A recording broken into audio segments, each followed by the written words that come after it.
काही जण नवरात्रीचा एक वेळेसचा उपवास करतात, काही जण दोन्ही वेळेला उपवास धरतात. पण उपवासामध्ये कटोकट उपाशी राहणं प्रत्येकाला शक्य होईल असं नाही ना.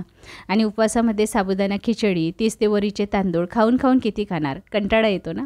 आज मी तुमच्यासाठी उपवासाचा असा एक पदार्थ घेऊन आलेली आहे जो चवीला तर मस्तच लागतो, विशेष म्हणजे कमी मेहनतमध्ये, कमी वेळेमध्ये, झटपट 15 ते 20 मिनिटांमध्ये बनवून तयार होतो. यासोबत बटाट्याची एक चविष्ट भाजीसुद्धा बनवूया. सुरुवात करायची तर आता इथे मी 1 कप वरीचे तांदूळ घेतलेले आहे. तांदूळ आपण सुरुवातीला मिक्सरला वाटून घ्यायचे आहे. तर वरीचे तांदूळ मी इथे शक्य होईल तेवढं बारीक वाटलेलं आहे. खूप बारीक नसेल वाटल्या जात तरी चालेल. 1/4 कप साबुदाणा आपल्याला जाडसर वाटायचा आहे, हा अगदी बारीक वाटायचा नाही. भगर आणि साबुदाण्याचं मिश्रण इथे तयार झालेलं आहे. हे तुम्ही बनवून साठवून ठेवू शकता. जर तुम्हाला 9 दिवसाचे उपवास असतील तर केव्हाही तुम्हाला कामी येईल. आता यामध्ये आपल्याला पाणी घालायचं आहे. तर सुरुवातीला मी 1 ग्लास पाणी घातलेलं आहे. हे मिसळून घेऊया. साबुदाणा आणि वरीचे तांदूळ भरपूर पाणी शोषून घेतात, त्यामुळे अजूनही आपल्याला यामध्ये पाणी घालण्याची गरज पडणार आहे. आता यामध्ये काही बाकीचे जिन्नस घालूया. इथे मी 2 ते 3 हिरव्या मिरच्या बारीक चिरून घातलेल्या आहे. कुटलेली काळी मिरी घातलेली आहे. सोबतच आलं घालते आहे, किसून घालायचं किंवा तुम्ही वाटूनही घालू शकता. चवीनुसार मीठ घालायचं आणि हे सर्व आता मिसळून घ्यायचं आहे. तर तुम्हाला इथे उपवासासाठी काळी मिरी चालत नसेल किंवा आलं चालत नसेल तर स्किप करा. यामध्ये आता दही घालायचं आहे. थोडं मध्यम आंबट असलेलं दही घ्या, म्हणजे पदार्थाला चव छान येते.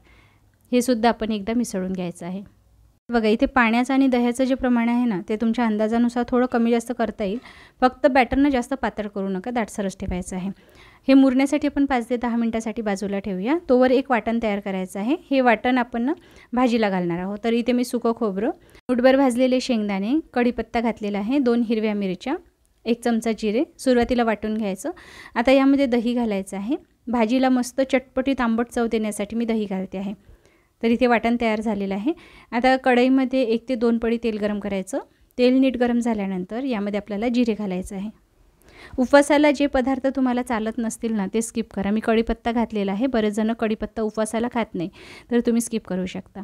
आता हे जे वाटण आहे ना तोवर परतायचं आहे, जोवर याचा रंग गोल्डन ब्राऊन होत नाही आणि कढईने तेल सुटायला लागत नाही. बघा वाटण जे आहे छान परतल्या गेलेलं आहे आणि तेल जे आहे सेपरेट व्हायला लागलेलं आहे. आता यामध्ये आपल्याला 1 चमचा लाल तिखट घालायचं आहे. मी इथे काश्मीरी लाल मिरची पावडर घालते आहे, म्हणजे भाजी जास्त तिखट होणार नाही. एकदा नीट परतून घ्यायचं. आता यामध्ये आपल्याला गरम पाणी घालायचं आहे. तर इथे मी उकळतं गरम पाणी घालते आहे. तर या भाजीमध्ये ना आपण दही घातलं असल्यामुळे वर तवंग येऊ शकतो. तर तेलाचं प्रमाण आपण मध्यमच घातलेलं आहे, खूप जास्त घातलेलं नाही. पण यामध्ये दही असल्यामुळे ना तुम्हाला तेल वर आलेलं दिसेल. तर यामध्ये ना मी कच्च्या बटाट्याचे काप घालते आहे. जसं आपण भाजी करण्यासाठी बटाटे चिरून घेतो तशाच पद्धतीने साल सोलून चिरून घेतलेले आहे. उकडलेला बटाटा जर तुम्हाला घालायचा असेल घालू शकता, पण आयत्यावेळी जर तुम्हाला भाजी बनवायची असेल, उकडलेले बटाटे तयार नसेल तर कच्चे बटाटेसुद्धा तुम्ही घालू शकता. रस्स्यामध्ये लवकर शिजून जातात, फार वेळ लागत नाही. आता यामध्ये चवीनुसार मीठ घालायचं आहे. झाकण ठेवायचं आणि बटाटे मऊ पडेपर्यंत शिजवून घ्यायचे. चला आता या बॅटरमध्ये ना आपल्याला 1 काकडी घालायची आहे. हे जे थालीपीठ आहे ना चवीलाही खूप मस्त लागतात आणि यामध्ये आपण काकडी घातलेली आहे ना त्यामुळे पौष्टिकसुद्धा बनतात. तर काकडीतलं सर्व पाणी मी पिळून घेते आहे आणि ही काकडी आपल्याला बॅटरमध्ये घालायची आहे. आता यामध्ये मी भाजलेल्या शेंगदाण्याचा थोडा कूट घालते आहे. भुरभुरीत केलेला आहे, खूप जाड ठेवायचा नाही. आणि बॅटर नीट एकदा मिसळून घ्यायचं. बघा इथे बॅटर आपलं तयार झालेलं आहे. आता यामध्ये मी चव देण्यासाठी कढीपत्ता घालते आहे. कढीपत्ता बरेच जण उपवासाला खात नाही, तर तुम्ही स्किप करू शकता. यासोबतच मी थोडी चिरलेली कोथिंबीरसुद्धा घालणार आहे. तुम्हाला उपवासाला चालत नसेल तर स्किप करा. आमच्या भागामध्ये कढीपत्ता आणि कोथिंबीर दोन्ही उपवासाला चालतात, म्हणून मी घातलेले आहे. तर आता इथे भाजीला तवंग बघू शकता तुम्ही, भरपूर वर आलेला आहे. यामध्ये ना मी किसलेलं आलं घालते आहे, कारण मी जेव्हा वाटण केलं ना तेव्हा घालायला विसरले होते. तुम्ही वाटणमध्येच घालू शकता. तर आता इथे बटाटा बघून घेऊया शिजला आहे की नाही. छान शिजला गेलेला आहे. उकडलेला बटाटा असेल तर तो वापरून सुद्धा ही भाजी करता येईल. वरून चिरलेली कोथिंबीर घालते आहे.